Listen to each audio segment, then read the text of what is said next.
I'm having a great time in Assassin's Creed Shadows. I think it might be my favourite Assassin's Creed game ever, but I'm not sure that it's a great game. Thanks to Ubisoft, I've been given early access to Assassin's Creed Shadows about a week ago, and I'm now about 15 hours into the game. I wanted to bring you a bit of varied gameplay and let you know my honest impressions and thoughts of the game, and trust me, I'm going to be very honest. I'm also going to avoid any spoilers. But if you'd like to see a longer uncut section of gameplay, also no spoilers, it's not a story mission, but in that I do a sort of side objective where I raid Osaka Castle from beginning to end. If you'd like to see that, then check out the other video that just went live on the channel. If you enjoyed this, don't forget to like and subscribe, but let's get started with the impressions. So, for anyone out of the loop, Assassin's Creed Shadows is a new main entry into the Assassin's Creed franchise. You know, there was like Origins, Odyssey and Valhalla, and then they did Mirage, which was like a prequel to Valhalla. It's kind of a spin-off. This is a new main entry, so it's a big, long, full game. It takes us to 16th century Japan, and you play as two separate protagonists. A stealthy shinobi ninja type character Naoe and a huge samurai Yasuke. Originally billed as a departure from the previous trilogy of mainline Assassin's Creed games, so Origins, Odyssey and Valhalla, which were themselves kind of different from the previous games. They were much more RPG than the previous games that were more action adventures. But I think them trying to advertise this as a departure from those games is probably Ubisoft's biggest mistake. For me at least, hopes were kind of high that this would be something significantly new and represent a huge leap for the franchise into kind of the future of Assassin's Creed. Maybe combining elements of the older titles with those new RPG focused ones. But in my experience so far at least, this feels like it fits in right beside games like Valhalla, for better and worse. Let's start with the positives. The game looks gorgeous for the most part. The version I've been playing doesn't have the day one patch, so things might improve, and the rain in particular looks really terrible right now. But when you're riding down a forest path, or climbing up to a mountain temple, or wandering through the streets of Osaka, and the sun hits just right, it looks incredible. Maybe it's bias from my own cliched fascination with Japan, particularly this period of Japan, but I found myself in a photo mode more often than ever before in an Assassin's Creed game. I've been snapping screenshots of distant pagodas, bountiful cherry blossoms and serene lakes. The clothes too look better than almost any game I've ever played. The combinations of fabrics and use of colour make every new piece of loot actually kind of interesting to see, even if the stats are terrible. Compared to like the incredible ethereal natural beauty of Ghost of Tsushima, Shadows feels more grounded, with busier towns and more travellers between locations. But after having just gone back to Assassin's Creed Valhalla to compare the graphics, Shadows is a huge step up in graphical fidelity for the series, and most locations look absolutely stunning. But unfortunately, like I said, it's not entirely consistent. Between the paths and the points of interest, there's some semi-dense woodlands and slopes that are meant to be impassable. I think the idea is to encourage you to stick to the paths between like towns and villages, but if playing Bethesda games ever taught me anything, it's that it will take an invisible barrier to stop me trying. When you're moving through these denser areas, the graphics show their rough edges. There's plenty of clipping and unpleasant geometry. The whole game feels a bit like a sort of theme park experience. If you stick to the path and stick to where they want you to be looking, it looks absolutely incredible. Just don't go poking the scenery. The audio is even more impressive, and that is consistently amazing. From the violent sword clashes to distant animal calls, the sound effects are great, but the real standout is the music. There's a mix of kind of a little bit of the classic Assassin's Creed orchestral stings and, you know, that particular theme tune, and then there's some background Japanese folk that's used as like ambient music. Often when you're just sort of travelling about, you'll hear it start to come in. I think there's actually an option that lets you choose how long you want it to be before the music starts coming in. But then during story missions, during some of the more sort of violent sections, they actually play like modern Japanese rock music. Why have we stopped?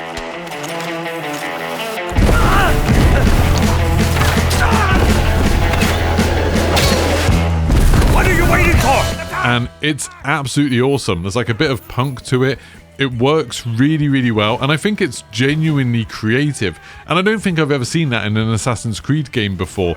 This kind of interesting use of music that is all very Japanese, but just combining things from lots of different periods of Japanese music. The voice acting's almost all brilliant as well. There's a couple of weird exceptions. There's a couple of voices that I feel just suddenly sounded American, which seemed really strange. But it's nice to hear that for 99% of the characters, you have Japanese voice actors, even in the English sort of voice track. So there will be Japanese people speaking English. I've played a few Assassin's Creed games and played quite a few other games recently where if it's set in another country but you're listening to the English voices, they'll just use English and American actors, and it just doesn't sound quite right. In this, it sounds much better.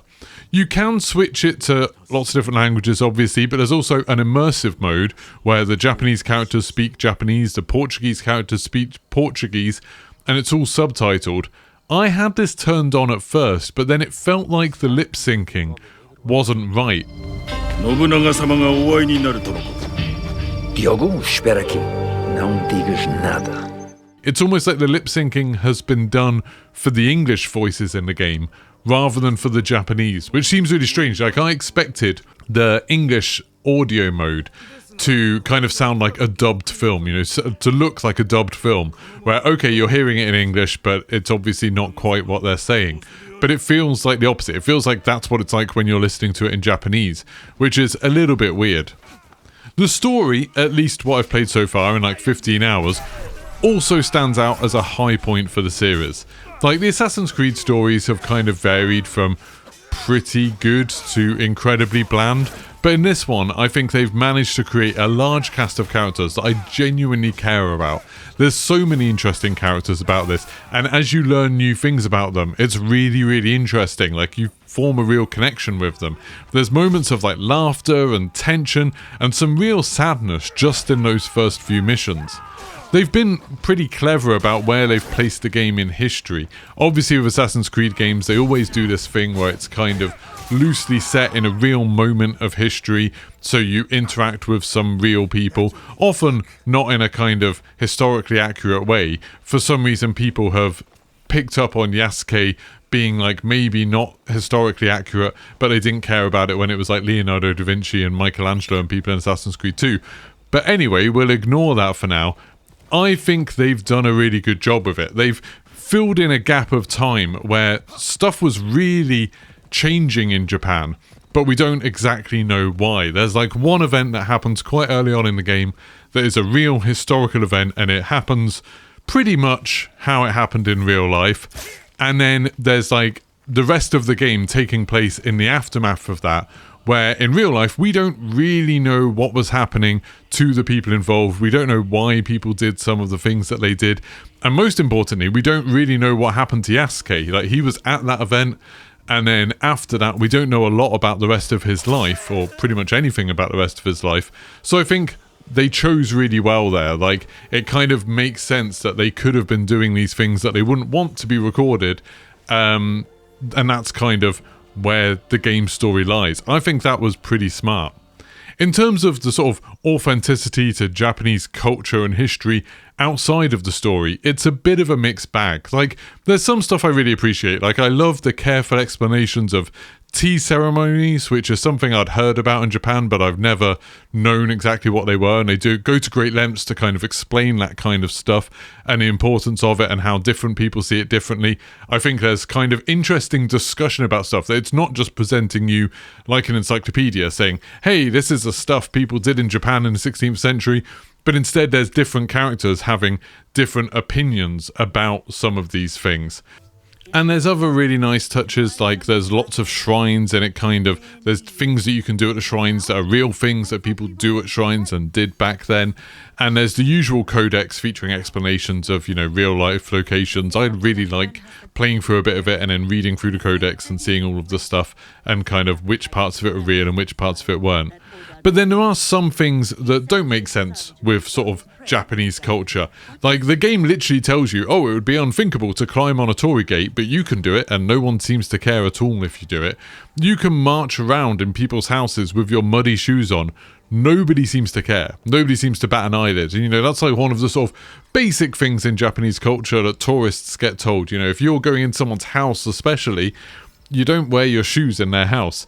But, you know, in the game, they've just decided, obviously, oh, it would be a pain for them to have to change their shoes, so you can just run around and it's absolutely fine. And this is really where the game starts to fall apart. They've made this beautiful setting for you to play in, they've created deep and interesting characters for you to interact with, and then they've slapped a typical Ubisoft open world RPG onto it, ignoring all the ways it doesn't really fit. One of the most touching story moments early on comes from realizing the sort of profound effects of killing someone in a battle, the way that can have an impact on other people. But then 10 seconds later, I was massacring a group of complete strangers because I wanted to know what shiny objects they had in their chest, and my character was like quipping about, you know, oh, that's gonna leave a mark, which seems ridiculous. NPCs seem largely oblivious to a ninja sprinting around on the rooftops in broad daylight. One merchant happily greeted me with a smile after I literally just murdered a guard right in front of him.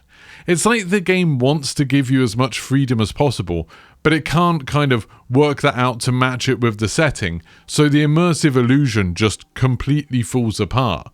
The world doesn't react to the way that you're acting. If you wanted to play by the rules and you wanted to act like a real shinobi or real samurai, you definitely could. I think the game gives you enough mechanics to let you do that. But it's not the most efficient way to get things done, and the carrot dangling in front of you is always a new reward or upgrade that can be yours if you're just willing to massacre this small village or clamber all over this sacred temple. You know, like there's some temples you go to and they talk about, oh, this is really important, respect is really important, and it's like, hey, but find 3 scrolls, and by the way, one of them's on the roof, so you just have to jump up onto the roof and go grab it, and nobody in the game cares. It just doesn't seem to match up with, you know, whoever designed that temple doesn't seem to be the same person who designed the quest to go get 3 scrolls all over it. But speaking of clambering, this is a good chance to talk about where probably the biggest upgrade to the gameplay lies, in the Traversal, but don't get your hopes up too much. As Naoi, your abilities are much like any of the other former protagonists from the series. There's the addition of being able to go prone to hide in grass, you can knock out lights to make darkness to sneak about in, and you can use a grappling hook to get up to ledges. The grappling hook is awesome, by the way. It feels like more real and physical than any of the grappling hooks I've used in other games. You definitely won't be like swinging around like Spider-Man. It's more like you use it as a real tool to help you get a little bit of extra vertical reach. You know, you can throw it a few feet above you to just help you get on the edge of a building. You can only use it with certain locations. It'll only attach to certain things. While you are Naoi, you do still need to think about handholds and her limitations as you climb. Some walls are just too high and some cliffs don't offer any grip, so you need to sort of find routes to get where you want to go and think about your options, just kind of like how you had to in the original Assassin's Creed. As Yasuke, your options are far more limited. He doesn't have a grappling hook and he can't climb up really high ledges because he's got a massive set of armor on, although weirdly he can swim in that massive set of armor. This forces you into direct confrontations more often, so Naoi will be like skirting around powerful enemies and using sort of speed and stealth to avoid fighting, whereas Yasuke doesn't have that option, so will often just have to walk right into the middle of an area and fight everybody there. I did really enjoy this difference, although it can be kind of annoying if you're exploring a little bit as Yasuke on the way to a mission and then you find something that can't be reached without being Naoi, and then you have to kind of fast travel somewhere nearby in order to switch to be her and swap out. It's just kind of a little bit of frustration. But I think it's probably worth it. I think the difference between the characters is worth that little bit of frustration. Yasuke isn't built for traversal, but he is built for combat. As Yasuke, you'll be parrying, blocking, and even using a large rifle to take down your enemies. And you feel appropriately formidable with your armor and long katana. Like sometimes you'll walk into a courtyard and there'll be like 10 enemies there and you'll be like, right, let's do this. Some of his special skills, which are less magical than they were in previous Assassin's Creed games, but they feel amazing. Like, you can rush through a crowd with your sword out, you know, it all goes black and white and then suddenly you slash through a load of people. Or you can give a mighty kick to whoever's in your way and it sends them flying. And yes, it's unrealistic that people will fly off 30 feet into the distance, but it's also very funny, and I really, really enjoy being able to kick people in games. I don't know why, it's just a huge amount of fun. I was somewhat surprised to find that Naoe's combat doesn't really feel that different to Yasuke's.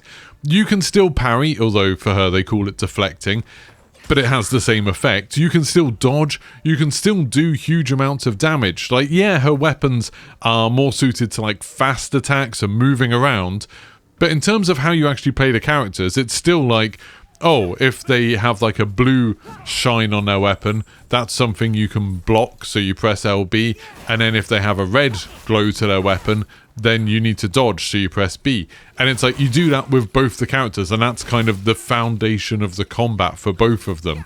There is quite a funny system with armor, where enemies will have armor represented by yellow bar, and you can damage that armor. Some weapons and some sort of attacks will do more damage to armor than others, and you have to kind of break through the armor to do a lot of damage to their health. But when you do break through their armor, it literally just falls off the person. So you'll be fighting this guy who, you know, looks really intimidating in all his armor, and then as soon as you do enough damage to break his armor, suddenly it all just falls off and he's like running around in his shirt or something. I don't know, it looks really funny to me. Early on in the game, you're restricted to only playing as Naoe. Actually, for me, it was quite a long time. And while it's challenging in the first few hours, with elite enemies being able to dispatch you super quickly, like if you're fighting a samurai, they can kill you insanely fast. But it only takes a couple of upgrades before you're able to stand toe-to-toe with them. You're able to kill basically anybody in a one-on-one fight, and you can shred through groups of enemies without a problem.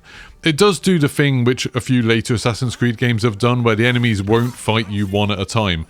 You will get two of them fighting you, but only two. If there's three enemies, for whatever reason, the third enemy will just kind of stand there awkwardly and not do anything until you've killed one of the others, and then they'll get involved. But because you can have two enemies hitting you at any given time, it does make some of the combat a bit more difficult, because, you know, you're trying to time your parries and dodges and attacks with two different enemies fighting at kind of a slightly different rhythm. Personally, I would have preferred it if Naoe struggled a bit more in fair combat, so it would like force her to make the most of her stealth mechanics. It's just not necessary in the game. Like, you could kind of force yourself to be like, okay, I'm going to do this objective without being seen, I'm going to stealth my way around this base.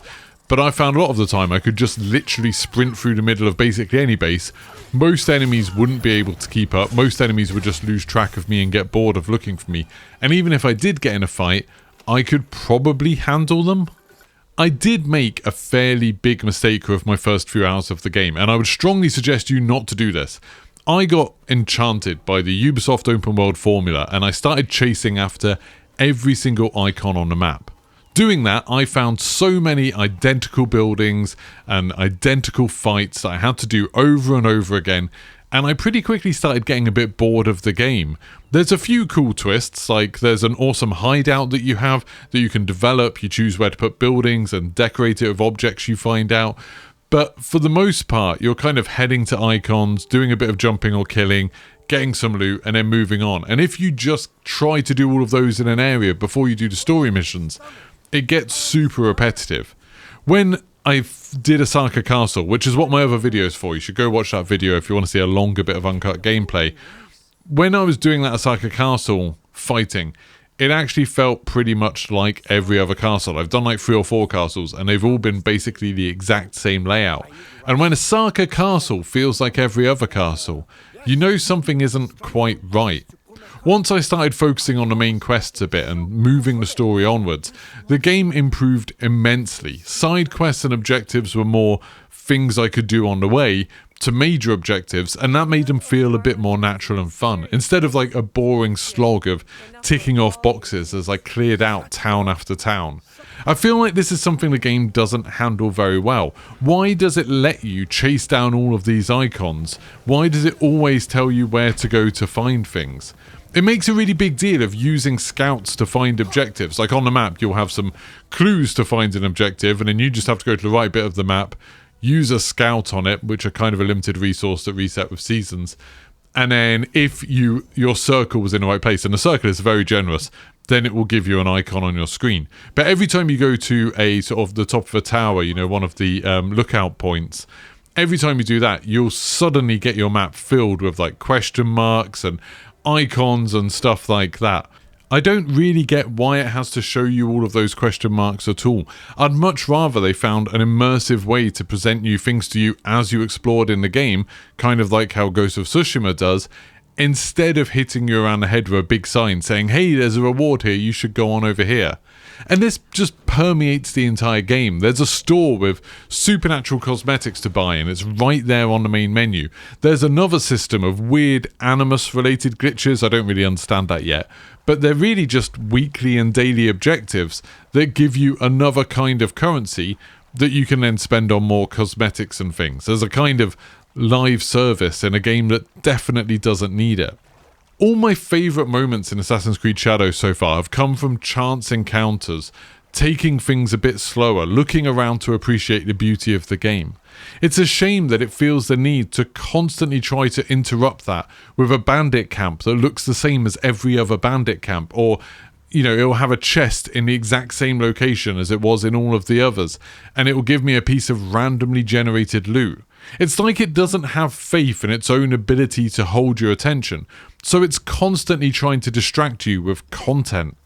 It can be really inconsistent. There's like a few little gems of interactions and side quests that are innovative and really took me by surprise, but to find those you have to wade through so many that will just like ask you to go kill 10 bandits, or the marker will just turn out to be a building that the game has decided you should be interested in. There's also a slightly weird issue of how the game has been presented pre-launch. There was a big focus on the seasons changing, but this barely affects the game at all. And it actually feels weird how quickly they're constantly moving on. It feels like every time you fast travel or go back to your hideout or something, I'm guessing it's moving a step on, and there's like 2 steps per season. So you can end up doing very little and moving the seasons on when your character is supposedly in a rush to go and do something. The game's kind of implied that I have spent several years in the game just climbing up towers to get fast travel points. I'm sure I read somewhere there was an implication that the sword fighting was somehow like Metal Gear Rising, where the direction of your blade mattered. And as far as I can tell, that's just not in the game at all. On the Wikipedia page, it says Eagle Vision's been replaced with something more subtle that doesn't let you see through walls like you could in Mirage. But in game as now, you can turn it on and just not just see through walls, but you can see through entire buildings. There's loads of times in the game where it says, oh, we've put you in immersive mode, so you're going to have to follow clues to work out where to go. And then you just hold left trigger, which isn't eagle mode, by the way. It's like focus mode. And then you can just see the objective. Even if you're like quite a long way away from it, on the other side of a small village worth of buildings, it will just show you exactly where the objective is. You rarely really have to consider where you are in the game. You rarely have to follow instructions or anything like that. The game will pretty much just tell you where everything is. It is absolutely terrified of you getting bored.